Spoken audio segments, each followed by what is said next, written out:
Assalamualaikum warahmatullahi wabarakatuh. Alhamdulillahi rabbil alamin, wal aqibatu lil muttaqin, wala udwana illa ala zalimin. Asyhadu an la ilaha illallah wahdahu la syarikalah, wa asyhadu anna Muhammadan abduhu wa rasuluh. Allahumma salli ala Muhammad wa ala alihi wa sahbihi wa man tabi'ahum bisanin ila yaumiddin. Qala Allah ta'ala fil Qur'anil Karim, wa ati'ullaha wa rasulah la'allakum turhamun. Sadaqallahul azim. Ibu-ibu, bapak-bapak, saudara-saudara, dan seluruh jamaah sholat zuhur yang dirahmati dan dimuliakan Allah SWT, mari kita senantiasa untuk bersyukur kehadirat Allah SWT bahwa alhamdulillah di siang hari ini kita dapat melaksanakan kewajiban yaitu sholat zuhur secara berjamaah, dan alhamdulillah kita dapat melakukan tepat dan awal waktu. Ini merupakan salah satu tanda bukti ketaatan kita kepada Allah dan kepada Rasulullah SAW. Mudah-mudahan ibu-ibu, bapak-bapak, seluruh jamaah sholat zuhur ini mendapat rahmat dari Allah Subhanahu wa ta'ala. Amin ya rabbal alamin.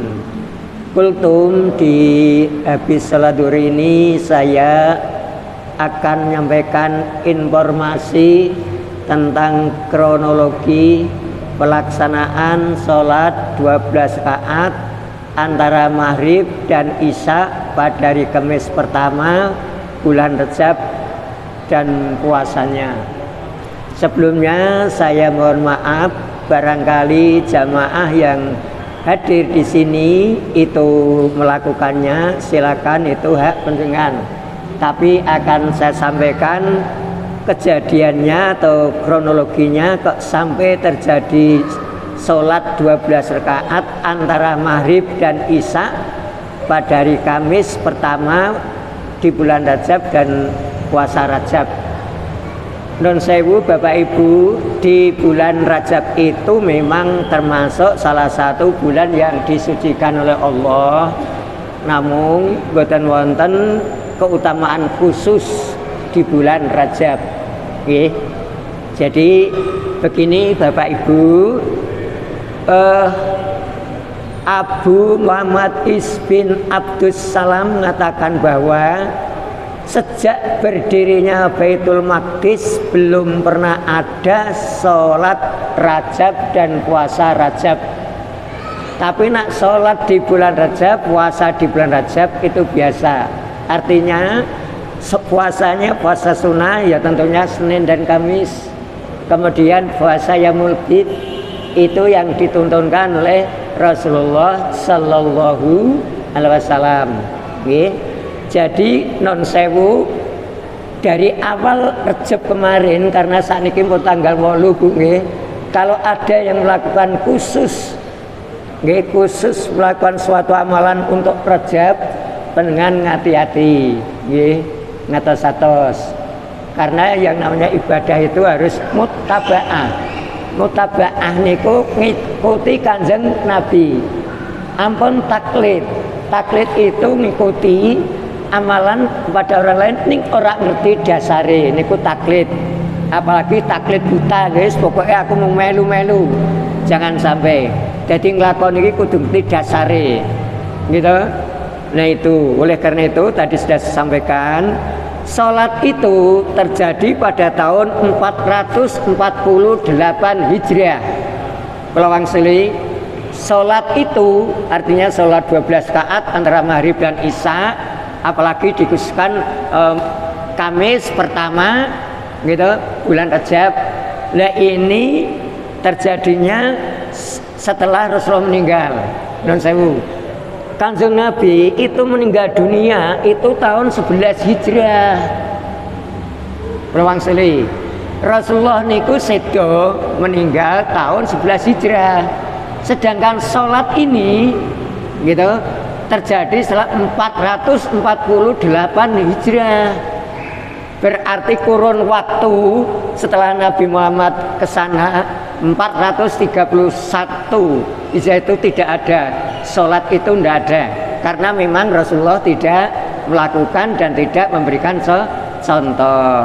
Ngeten lho permasalahan ini. Karena apa Bapak Ibu? Ada seseorang yang besar di HP sholat malam ini dapat ini yang dioyak itu pahala Bu, tapi tidak mengikuti sunnah Kanjeng Nabi. Nggih. Mohon maaf, bukan karena golongan si A si B nggih. Saya tidak nyebut itu karena ibadah itu untuk umum, artinya untuk umat Islam. Nggih. Ternyata nun sewu orang itu ada orang yang datang ke Baitul Maqdis ke bukan Baitul Maqdis, ke Masjidil Aqsa. Namanya yaitu Ibnu Hay yang datang dari Nablus. Nah ini yang mimpin pertama.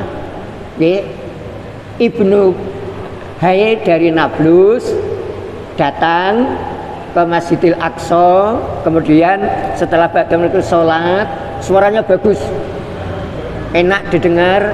Kemudian ada yang ikuti 1 orang, kemudian sampai ada 4 orang. Ini awalnya terjadi sholat 12 rakaat. Setelah maghrib sampai isya itu khusus pada hari Kamis pertama Rajab itu dilakukan, suaranya bagus. Kemudian ganti tahun, Ibnu Hay ini yang dari Nablus tadi datang lagi ke situ, kemudian mengadakan sholat itu lagi, semakin banyak pengikutnya Bapak Ibu. Nah hingga saat ini banyak umat Islam yang ikuti, banyak umat Islam yang ikuti. Kalau kita mengikuti saran para ulama, para ulama yang terkenal terkemuka menyampaikan saran, itu tidak bisa dijadikan alasan dan tidak boleh diamalkan. Nun sewu, bukan saya melarang panjenengan loh, saya hanya menyampaikan. Ini tanggapan dari para ulama-ulama besar. Karena itu memang tidak dari Kanjeng Nabi, dari orang-orang yang dia itu membuat hadis, tapi hadisnya tidak sahih. Ada yang maudhu, palsu, ada yang makruh, tertolak, artinya ada yang majhul, orangnya tidak dikenal, enggak yang hadis ngoten lho. Iki lho salat ngene iki pahalane sakmene iki dibuatkan 100 kota di surga. Ya Allah, gitu.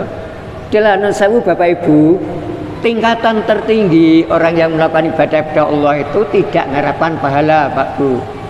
Jadi kita ibadah itu karena amargi batas ridha Allah, termasuk jamaah ngeten iki. Walaupun memang sudah dikatakan Rasulullah pahalanya sekian nggih. Tapi non sewu Bapak Ibu, khusus di bulan Rajab yang tadi saya sampaikan, barang siapa puasa 1 hari, 2 hari, 3 hari akan dapatkan gini, sholat malam Rajab ini nggih. Diwaca mawon nak dengan pengin dengan daftar teng kula paringi materine, Pak. Kalau pianto ada referensinya Pak. Jadi kalau matur niku mboten asal-asalan, mboten wani kula Pak. Nek mboten enten dasaripun. Nggih. Jadi saya ngajak panjenengan lepas bebas dari amalan yang tidak ada tuntunan saking Kanjeng Nabi. Karena Kanjeng Nabi matur, barang siapa melakukan suatu amalan yang tidak bersumber dari agama kami yaitu Islam, artinya tidak ada dalilnya dari Al-Quran dan dari aku, bahwa radun, tertolak. Hadisnya Bukhari Muslim. Nah, ngeten niku lho ibadah niku nggih. Dados mboten asal-asalan nggih. Nah ini dari para ulama yang menanggapi tentang hadis yang ini yang dilakukan di bulan Rajab. 1. Al-Hafiz Al-Iraqi, 2. Ibnu Zawji, Syekh Abdul Wahab, Al-Hafiz Al-Suti, Imam Nawawi, Syekh Islam Ibnu Taimiyah memberikan keterangan dalam beribadah hendaknya berdasarkan hadis yang kuat. dan memberikan keterangan jangan mengikuti ibadah yang tidak ada dasarnya yang lebih kuat. Ya, apalagi tadi ada majhul niku orangnya tidak dikenal. Maudhu hadisnya palsu. Mendingan kalau dhaif lemah masih ada amalan yang bisa dilakukan yang dhaif. Tapi kalau sudah tadi maudhu palsu, perawinya dusta, ya. Nah ini kita akan sia-sia ibadah kita. Di antaranya perawi-perawi yang itu dikatakan tidak sesuai. Satu, Al-Furat bin Sa'ib ini matruk hadisnya. Harun bin Antaroh ini mungkar hadisnya. Kemudian Al-Kasoi majhul, tidak dikenal orangnya.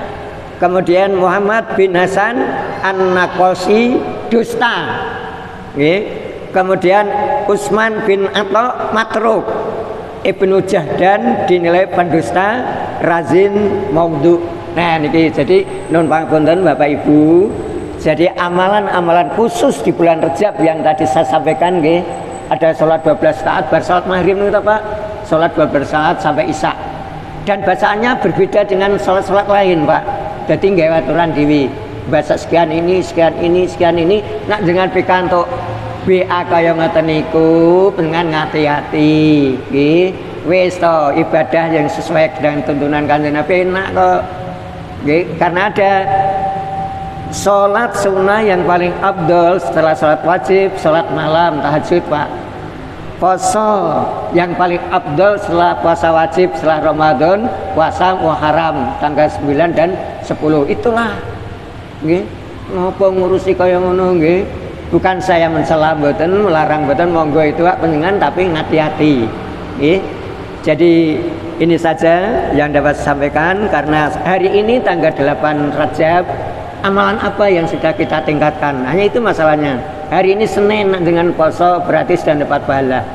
Tidak harus sekian banyaknya, tidak usah. Nggih. Jadi Rasulullah kalau Senin Kemis memang tidak pernah meninggalkan. Kemudian ada lagi Yaumul Bid tanggal 13, 14, 15 itu dasarnya kuat, hadisnya juga kuat, okay? Bukan dari orang-orang yang tidak dikenal. Demikian mudah-mudahan ada manfaatnya khususnya bagi saya pribadi dan umumnya kepada Bapak Ibu semuanya yang dengan sudah kadung melakukan tidak apa-apa, tapi Rejab berikutnya tidak usah ngikuti dengan kudu ngerti riyen iki dasare apa to iki tenan ora piye carane ngaji gitu. Maksa nek ora maksa ya pokoke niku wau. Pokoke pahalane akeh aku ikhlas. Akeh ikhlas mboten mutabaah, mboten ngikuti Kanjeng Nabi, bahwa radun ditolak karena membuat aturan sendiri. Misi tugas Rasulullah 23 tahun itu sudah sempurna. Ngapa awake dhewe gawe-gawe malah dosa gitu. Rasulullah mengatakan barang siapa mengetahui suatu hadis itu dariku padahal tidak, ia termasuk golongan pendusta. Okay. Hati-hati. Demikian kurang lebihnya maaf. Saya doakan semua Bapak Ibu seluruhnya mudah-mudahan senantiasa Allah memberikan hidayah dan taufiknya kepada kita semua sehingga dalam melaksanakan ibadah ini kita benar-benar ibadah yang lurus, okay? Tidak ibadah yang ada campuran-campuran yang tidak ada dasarnya. Nasrun minallah wa fathun qarib. Subhanakallahumma wa bihamdika asyhadu an la ilaha illa anta astaghfiruka wa atubu ilaik. Assalamualaikum warahmatullahi wabarakatuh.